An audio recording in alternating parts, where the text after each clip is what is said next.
2024 లేదా 25లో డిగ్రీ లేదా బీటెక్ చదివారా? సాఫ్ట్‌వేర్ జాబ్ కోసం ఎదురు చూస్తున్నారా? అయితే కోడ్ జ్ఞాన్ 100 డేస్ కోర్సులో చేరండి, జాబ్ సాధించండి.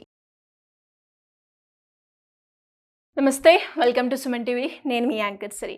సో మరి ఆన్ జూలై 27th అయితే 1 డే వర్క్షాప్ అయితే జరగబోతుంది. ఎస్పెషల్లీ ఆ రోజు క్రాస్ కట్ బ్లౌజ్తో పాటు ఏ లైన్ ఫ్రాక్ని కూడా ఎలా కుట్టాలి అనేది నేర్పించడం జరుగుతుంది.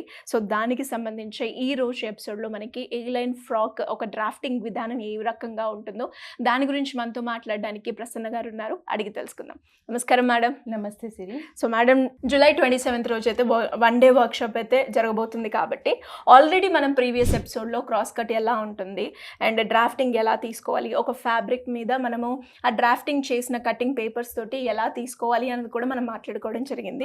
సో మరి ఈ రోజు ఏ లైన్ ఫ్రాక్ కనుక ఎవరైనా నేర్చుకోవాలి అంటే ఫస్ట్ డ్రాఫ్టింగ్ అనేది ఎలా చేయాలి? డెఫినెట్గా అసలు ఏలియన్ ఫ్రాక్ మనము 1 year బేబీకి చూపించబోతున్నాం. అసలు ఏలియన్ ఫ్రాక్ అనేది ఎవరైనా ఏ సైజ్ వాళ్ళైనా యూజ్ చేయొచ్చు. అంటే పెద్దవాళ్ళు, మిడిల్ ఏజ్, ఏ ఏజ్ వాళ్ళైనా, అంటే ఏ లైన్ ఎక్కడెక్కడ యూజ్ అవుతుంది అనేది మెయిన్ మనకి అవసరం. చాలా మందికి తెలియదు కదా. మనం ఫ్రాక్ మోడల్లో, సెమీ ఫ్రాక్ మోడల్లో వేసుకుంటూ ఉంటాం కొన్ని ఫ్రాక్స్ కానీ, కుర్తీస్ కానీ, ఇట్లా రకరకాలుగా. అప్పుడు ఏ లైన్ ఫ్రాక్ మనం బాగా యూజ్ అవుతుంది. అంటే ఎందుకు ఏ లైన్ ప్రిఫర్ చేస్తారు పెద్దవాళ్ళు అంటే, కొంచెం హిప్ ఎక్కువగా ఉండేవాళ్ళు కొంచెం కవర్ చేయడానికి, నీట్గా ఉండడానికి, అలా అంబ్రెల్లా, సెమీ అంబ్రెల్లా మనం చూస్తూనే ఉంటాం కదా, అలాంటి కటింగ్స్కి బాగా యూజ్ అవుతుంది అనమాట. ఇప్పుడు 1 year బేబీకి మెజర్మెంట్తో పాటు ఏ లైన్ ఫ్రాక్ ఎలా ఉంటుంది అనేది చూపిద్దాం. Okay ma'am. ఫస్ట్ మనం లెంత్ తీసుకుందాం. సో మేడం, ఇవి మనం తీసుకునే కొలతలు ఏవైతే ఉన్నాయో అవి ఎలా తీసుకుంటున్నారు? జనరల్గా ఆల్రెడీ నేను 1 year బేబీ మెజర్మెంట్స్ అయితే ఇక్కడ తీసుకోవడం జరిగింది. ఆ రోజు ఎవరైతే మన దగ్గరికి క్లాస్కి అటెండ్ అవుతారో వాళ్ళకు కూడా మెజర్మెంట్స్, అంటే వాళ్ళ బాడీ మెజర్మెంట్సే మనం ఇక్కడ ఈ టేప్ సహాయంతో మనం ఇవ్వడం జరుగుతుంది. ఇక్కడ రాయడం జరుగుతుంది. ఈ నోట్స్, అంటే ఈ డ్రాఫ్టింగ్ కూడా వాళ్ళకి ఒక డ్రాయింగ్ ద్వారా ఎక్కడి నుంచి ఎక్కడికి ఎలా తీసుకోవాలి, ఈ నోట్స్ కూడా ప్రిపరేషన్ జరుగుతుంది అనమాట. అంటే ఆ క్లాస్ అయిపోయిన తర్వాత మళ్ళీ ఎప్పుడైనా వాళ్ళకి గుర్తు రావాలి అంటే ఇది చూసుకుంటే సరిపోతుంది. సింపుల్గా వాళ్ళు మర్చిపోయిన వాళ్ళకి ఈ కొలతలు అండ్ అలాగే మెటీరియల్ కూడా ప్రొవైడ్ చేయడం జరుగుతుంది అంటారు. ఈ ఒకవేళ మర్చిపోయినా కానీ వాళ్ళు రిఫరెన్స్ కోసం ఈ నోట్స్ అనేది ప్రిపేర్ చేసుకుంటూ ఉంటారు అనమాట. గ్రేట్. ఇప్పుడు ఫస్ట్ మనం లెంత్ తీసుకుందాం. 20 లెంత్ అనేది 20 inches. మేడం, దీనికి ఎక్స్ట్రా మార్జిన్ అనుకుంటూ మనం ఏమైనా తీసుకోవాలి? కింద కొంచెము, అంటే మనం ఫోల్డ్ చేసి స్టిచ్ చేస్తాము, అందుకోసమని ఒక 1/2 inch ఎక్స్ట్రా తీసుకుంటాం అన్నమాట. First shoulder. ఇందులో ఎన్ని పార్ట్స్ ఉంటాయి మేడం? ప్రీవియస్లో మనము బ్యాక్ అయితే లెంత్, నెక్, క్రాస్ లెంత్ అనుకుంటూ కూడా మనం తీసుకున్నాం కదా. సో మరి ఇందులో పార్ట్స్ సేమ్ దీంట్లో కూడా బ్యాక్లో లెంత్ తీసుకుంటాము, షోల్డర్ తీసుకుంటాం, బ్యాక్ నెక్ తీసుకుంటాం. ఇవే కదా రొటీన్గా మనకి.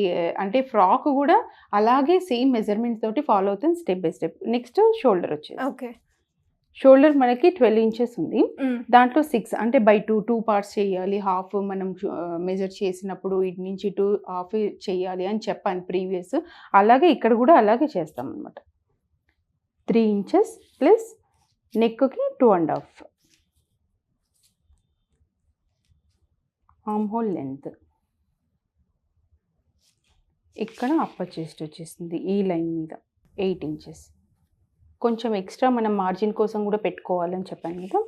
ఇక్కడ నుంచి మనకి 10 inches దగ్గర చెస్ట్ లెవెల్లో తీసుకుంటాం. అంటే వాళ్ళ బాడీ మెజర్మెంట్స్ ఇలా ఉన్నాయి కాబట్టి మనం ఇలా మార్క్ చేసుకుంటాం. ఎక్స్ట్రా మార్జిన్ మళ్ళీ ఓన్లీ కేవలం ఈ పార్ట్ వరకే చేసి కింద నుంచి మనం గేర్ తీసుకుంటాం అనమాట. ఇది ఫ్రాక్ మోడల్ కాబట్టి ఇంతవరకు మెజర్మెంట్స్ తీసుకుంటాం. సో ఇప్పుడు మనం అన్ని కొలతలు తీసుకోవడం జరిగింది కదా మ్యామ్? అవును. ఇక్కడ కూడా మనకి ఏ షేప్ కావాలి అంటే ఆ షేప్ని మనము అందులోనే తీసుకోవాలి అంటారా? అవును. బ్యాక్ నెక్ కూడా అలాగే సేమ్ ఒక బాక్స్ ప్రిపేర్ చేసుకొని ఎంత లెంత్ కావాలి అని తీసుకొని దాంట్లోనే మనం డ్రా చేసుకోవాలి. Same process. మోడల్స్ మారుతూ ఉంటాయి, కట్టింగ్స్ మారుతూ ఉంటాయి, సైజ్ మారుతూ ఉంటాయి, మెజర్మెంట్స్ ఎవ్రీ టైము మెజర్మెంట్స్ మారుతూ ఉంటాయి.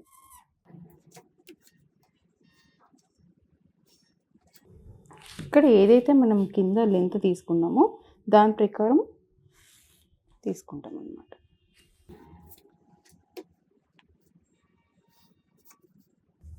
అంటే ఇప్పుడు కింద ఇలా వచ్చేసరికి ఏ లైన్‌లో రావాలి. కొంచెం ఇలా రౌండ్ షేప్ తీసుకుంటే సరిపోతుంది. సరిపోతుందన్నమాట. ఓకే.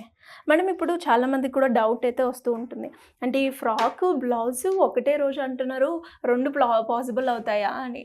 నిజంగానే అవుతుందా మేడం? మనకి టైం సరిపోతుందా? డెఫినెట్‌గా. ఎందుకంటే ఫ్రాక్ అనేది చాలా సింపుల్ మెథడ్‌లో ఉంటుంది. అంటే మనం స్టెప్ బై స్టెప్ వాళ్ళతో ప్రాక్టీస్ చేస్తే వాళ్ళకి అలవాటయ్యి చాలా ఈజీ సింపుల్ ప్రాసెస్‌లో మనం చెప్పే విధానం కూడా అలా ఉంటుంది కాబట్టి వాళ్ళకి ఈజీగా అర్థమవుతుంది సిరి. ఓకే. నెక్స్ట్ ఏంటి మేడం? మనము కొలతలు తీసుకున్నాము. నెక్స్ట్ అవును. కట్ చేయడమేనా? కట్ చేయడమే. ఓకే. ఇప్పుడు ఒక ఫ్రాక్ మోడల్ చూద్దాం. మనం బ్లౌజ్ కట్ చేసేటప్పుడు ఇటు సైడ్ ఓపెన్‌ది అటు పెట్టుకోమన్నారు కదా! అవును. మరి ప్రతిదీ ఏదైనా సరే ఈ ఫోల్డింగ్ కూడా పేపర్ కూడా హ్మ్. మనం అటే పెట్టుకున్నాం. ఇప్పుడు ఇటే కట్ చేసాం. ఏది కట్ చేసినా సేమ్ ప్రాసెస్ సేమ్ ఇదే ఉంటుంది. కాకపోతే ఒక్కటే మెజర్‌మెంట్స్ మారుతాయి, మోడల్ మారుతుంది. ఓహో! సో, ఇలా అయితే ఈజీగానే నేర్చుకోవచ్చు. యెస్. ఆల్మోస్ట్ అన్నీ కూడా సిమిలర్‌గా ఉన్నాయి కదా మేడం! ఎస్పెషల్లీ మనం తీసుకునేటప్పుడు బ్లౌజ్‌కైనా కూడా, లేదంటే ఫ్రాక్ అయినా కూడా. అవును.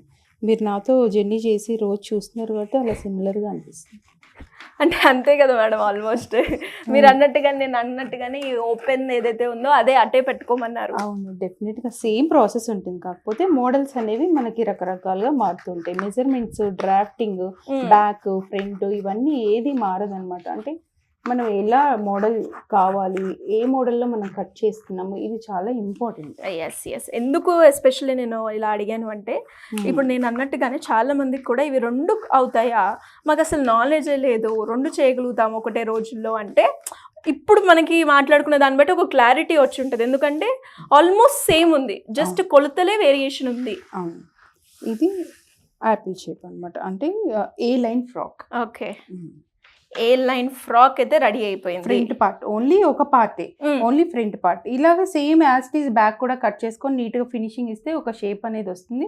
అప్పుడు ఇంకా క్లారిటీ వస్తుంది. సో, ఇది బ్యాక్ పార్ట్ కదా మేడం? అవును. ఏ లైన్ బ్యాక్ పార్ట్ అయితే కంప్లీట్ అయింది. నెక్స్ట్ ఫ్రంట్ పార్ట్ కూడా మనం నెక్స్ట్ ఎపిసోడ్‌లో అయితే డిస్కస్ చేద్దాం. మేడం ఇంకా ఎవరైనా కూడా ఈ క్లాస్‌కి సంబంధించిన ఇన్ఫర్మేషన్ తెలుసుకోవాలి అనుకున్నా కూడా, క్రాస్ కట్ బ్లౌజ్ కుట్టేటప్పుడు నాకు బేసిక్ నాలెడ్జ్ కూడా లేదు. అయినా నేను చేయగలుగుతాను అనుకునే వాళ్ళు ఎవరైనా కూడా ఈ క్లాస్‌కి అటెండ్ అవ్వచ్చు అంటారా? డెఫినెట్‌గా అటెండ్ అవ్వచ్చు. అసలు బేసిక్‌గా వాళ్ళకి సూదిలో దారం ఎలా ఎక్కించాలి అని నాలెడ్జ్ లేకపోయినా పర్వాలేదు. మనమైతే ప్రాక్టీస్ చేస్తాం. అది కూడా 10-4 టైమింగ్స్ పెట్టడం జరిగింది కాబట్టి ఈ గ్యాప్‌లో మనము ఒక బ్లౌజ్, ఒక ఫ్రాక్ వాళ్ళకి పర్ఫెక్ట్‌గా నేర్పించడం జరుగుతుంది. సో, మరి ఇంకెందుకు ఆలస్యం చూస్తున్న వాళ్ళు ఎవరైనా కూడా 1 డే వర్క్‌షాప్‌లో వస్తుంది శ్రావణ మాసం. బ్లౌజులు బయటికి ఇద్దాము అంటే అమ్మో! ఒకటా రెండా 4 ఉంటాయి. 4 శుక్రవారానికి 4 చీరలు కొనే ఉంటారు కదా! మరి ఆ బ్లౌజులు చీరలు ఎంతైతే కాస్ట్ పెట్టి కొన్నామో ఇప్పుడు బ్లౌజ్ కూడా అంతే కాస్ట్ అయితే ఉంది. మరి ఆలోచించండి, ఈ సండే వర్క్‌షాప్‌కి వచ్చి మీ బ్లౌజ్ మీరు కుట్టుకోవాలి అనుకుంటే సింపుల్‌గా కింద స్క్రోల్ అవుతున్న నెంబర్‌ని సంప్రదించండి. Thank you.